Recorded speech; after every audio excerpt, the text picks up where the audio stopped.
Are we on? Perfect. Thank you. Thanks, Jeff. I think that was a really good introduction. You seldomly have that time in order to actually introduce a panel as well. But just in case, I mean, there might be a few people who arrived a bit late or have just arrived. Could you do like the super quick sum up to everything you just said? I mean, what is Blitzscaling as well, just to start off with as well? So Blitzscaling is the summarization of the business model, innovations, strategic choices, and management techniques that have led to the success of some of the most successful companies, fastest growing technology companies.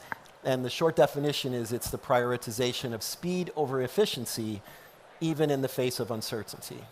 Perfect. Thanks a lot. Thank you. And actually, Dennis, just also a very quick introduction to you as well.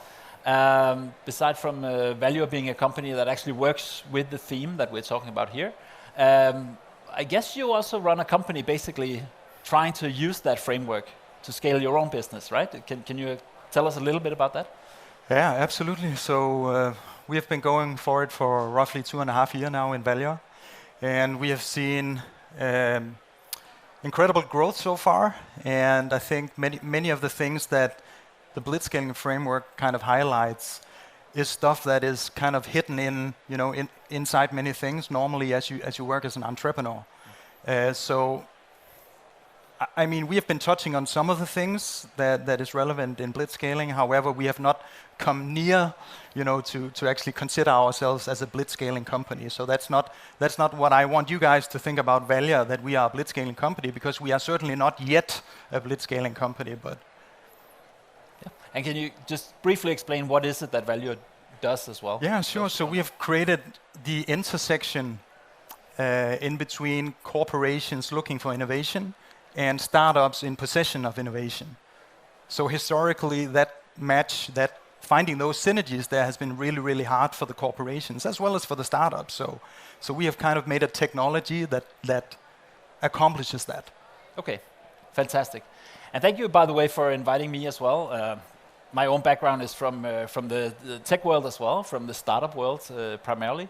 Recently joined a big corporation working with innovation as well. It's super exciting for me, but and that kind of put this thing in perspective. I mean, what I love about the idea about Blitzscaling or that framework is that it kind of challenges the way that we usually do things here in Europe.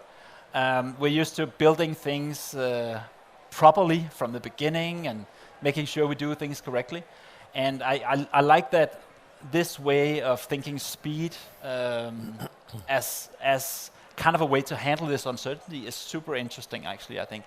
But this talk in particular is going to focus on specifically the intersection between the startups and the corporations. So when you are trying to introduce speed via that, or when you're trying to introduce innovation through partnering up between a large corporation and a small corporation, that's what we're going to be talking about here. And just to frame that a little bit, I know that some of the recent European studies has shown that, from BCG for instance, shows that more than half of both the corporations, both the big corps and the startups, are actually very unhappy with the way that these types of collaborations happen today. Why do you think that is, Jeff? And what could possibly be done to that, do you think? So I think one of the reasons is expectations that are set that aren't met. And secondly, the amount of time that it takes to find out that those expectations weren't met. And so whether you're going through like a traditional accelerator, which is a vehicle that many corporations choose to create, it could take 6 to 12 months to find the companies, put them through a process, and show up at the end, only to find out that, you liked a couple of them that maybe there wasn't that much there to work with. And secondly, from the standpoint of the corporation, well, let's say you find a good match, but you don't necessarily have the internal landscape. You haven't created engagement vehicles yet, like a CVC fund or an internal technology partnership program or so on. So the quicker you can have deep conversations and really get to a meeting of the minds, do we like each other? Do we want to work together?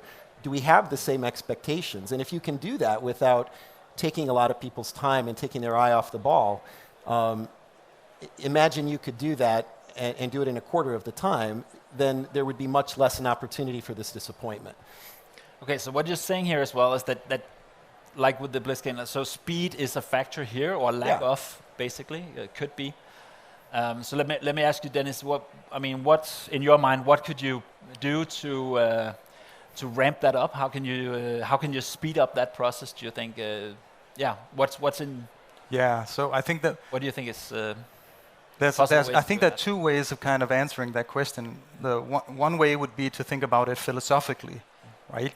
Yeah. That it's human beings. If you think about corporations and the way that these organizations have been established and are governed on one side, right? And you think about how startups are not governed at all on the other side, right? Those two elements are real, in theory, are really hard to kind of put together and make work, right?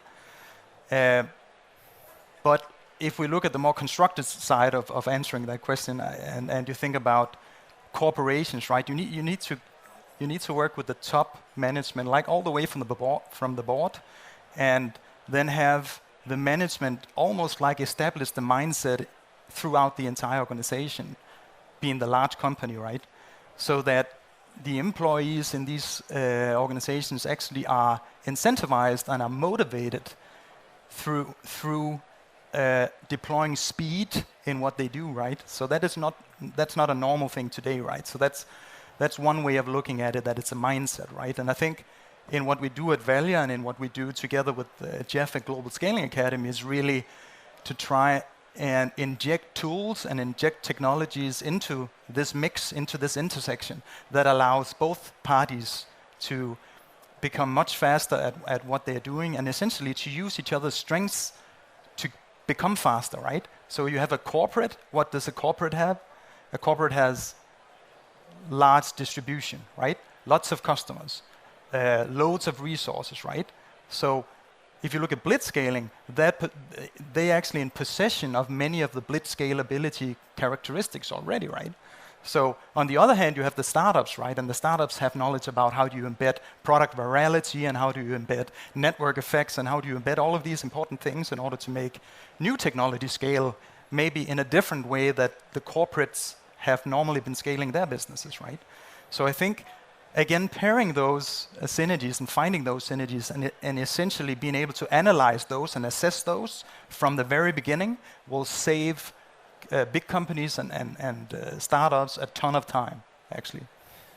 So what you're saying is that, as far as I know at least, is that it's really difficult finding that speed within the large organization. So perhaps it's better to partner up with a smaller company. But at the same time, isn't that also really, really difficult once that partnering is happening? I mean, Jeff, I believe that you guys are working a bit with that as well. What are some of the pitfalls and what are some of the ways to overcome that difference in speed, for instance? Yeah. Do you have any? Yeah. So I mean, the typical complaint of the startup is that they couldn't find the right person to talk to, and working with the corporation looked like a really tremendous opportunity, but they turned out to spend too much time focusing on that because they spent too much time trying to find the right person in procurement or technology, or there wasn't a key account team, let's say, inside of the corporation that was responsible for addressing all of their needs. And so they ended up spending too much time trying to see if the corporation could in fact become a good partner. And this was very expensive time for them as they paid less attention to their existing growing business. So that the risk to the startup is that it doesn't go quickly enough, that it takes up too much time and resources.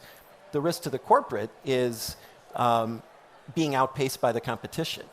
We had a conversation a couple weeks ago with a gentleman from a large pharmaceutical company who said, our industry moves so fast that if we find a new technology that's already become a startup, we're already too late. We need to be finding things when it comes out of the lab before it even becomes a startup because, right, that's how fast things are changing.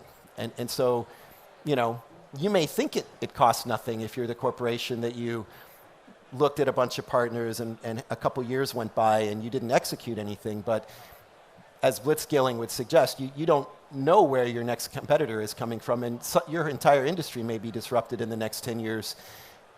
Those 2 years could be fatal. Yeah. But I know at the same time, a lot of people are saying that it's dangerous for startups to enter this thing, right? Exactly because corporations move so slow, and exactly because of the reason why you're saying, what you do, that you can wait and wait and wait. So what are some of the things that you can do in order to perhaps find the right person inside the company or find the right partner? I mean, what are some of the signs that this corporation is the right corporation for us to work with, or what are some of the signs for the corporation that says this startup is the right startup to work with? I mean, Dennis, I'm sure you guys have a lot of examples of that as well. Yeah, it all starts again with. The way that we have configured the Valuer platform right now is that it's almost the corporations that are asking the market questions, right? That they have an issue that they want to have solved, and then they're basically reaching out to the market through the Valuer platform in hope of having someone address that challenge with them, right? So the idea is to find that match, and I think if you just go about this in a serendipitous way, where it's based on, hey, I met a startup at that conference. Not to say anything bad about conferences, but I met a startup at a conference. They were really cool, right? But hey, there were thousands of other startups out there, right, that you didn't meet, right? So you have to start by analyzing, basically like if you were to interact or engage with any kind of challenge or problem, right? You have to kind of investigate and assess and get all of the information out to make the proper decision, right? So if you start by doing that, you're already much further ahead in figuring out what are the typical sweet spots for partnerships in between a corporate and a startup, right? Because you've already, narrowed that down and identified those. Yeah, and in this context, Jeff, I guess, I mean, some of the tools that you mentioned before, some of the ways of analysis here, I guess that's applicable in what you're saying, at least, right? That you can actually use that in this context. Yeah, completely. So our idea is, rather than waiting until you've run an accelerator or a 6 or 12 month consulting study to find out about the startups, we want to transform the way corporations work. We want to get them involved up front. They are involved up front in the platform, in the selection, but we want to involve them at every stage with a learning journey, with tools, resources, and content about innovation that can be shared with their organization, as well as soon as the mission ends on Valuer, to take the company that they're interested in, and immediately, we've already had conversations about, does the startup want to work with the corporation? Is it a good partnership? Immediately begin to convert that possibility into concrete business scenarios, engagement models. And so if it happens to be in a company that maybe doesn't have all those resources in place, we're going to enable the person who did the scouting to very quickly present a much more compelling case that we think is more likely to be approved, because they've got our whole team of experienced people behind them in helping craft that case. So it takes a lot of the accident out of it, and saves time, and we're also educating people throughout the process, instead of outsourcing the learning, which I think is what's happening today. Yeah, that's interesting as well. But I think a lot of what we're talking about is the ideal way, right? But in your mind, and I actually leave it up to you to kind of answer that, but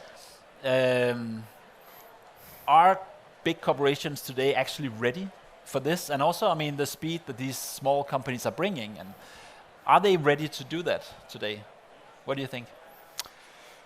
I think they're very ready to. They have established the mindset to understand that this is really necessary, right? They can't continue just developing everything that they do from within, right? They have to kind of look outwards and find potential partnerships and investments to do that. So I think in that sense, they are very ready to embark on the journey, right? Yeah. But what we have learned actually, and this is why I'm sitting together here with Jeff now in Global Scaling Academy, that we have learned from our customers that they really, really enjoy being put in front of startups that are, it's obvious that they can provide some help to them, and right, they can give them some information, and they can work together on building new innovation, right? However, what is not really clear to them is how, right? How do they do it? Here's the fantastic startup. I'm a corporate. What on earth can I do with this startup in order to make it work, right? And that's essentially what all of our customers have told us, that they need that help, and pretty much distilling that help through the experience and knowledge and advisory and the expertise that Global Scaling Academy brings to the table. We can actually offer that directly on the platform as a collaborative approach. So as you start working with these startups, you actually get into the mix and start working with them, and use the platform and use the expertise and advisory to understand what you can do with them, right? So at a very much earlier stage, so to speak, right? So I think that is key. Yeah. Blitzscaling definitely applies to large organizations and startups, and I think it can be a vocabulary, just like the business model canvas was introduced 10 or 12 years ago and turned out to be a vocabulary that everybody used to communicate ideas. We really believe that looking at a business this way from both sides, from the side of the established corporation and the startup, can help both to see an opportunity to unlock uncommon value. And I think corporations are absolutely ready when they look back over 10 years and they see entire industries either created or disrupted. If you're a large organization with a 100-year history, you don't want to be General Electric and fall off the stock exchange. You want to find that next business that either keeps you there or puts you there if you haven't been there. And what Blitzscaling shows is it's possible to do that in the space of 10 years. Okay, I'm going to give you a 30-second thing, nothing more.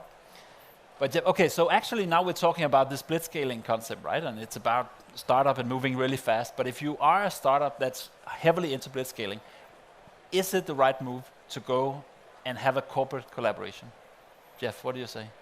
To the extent that it plays into one of the strategies that strengthens your business model. So if selling a product that has product market fit through a channel that suddenly multiplies your efforts, absolutely.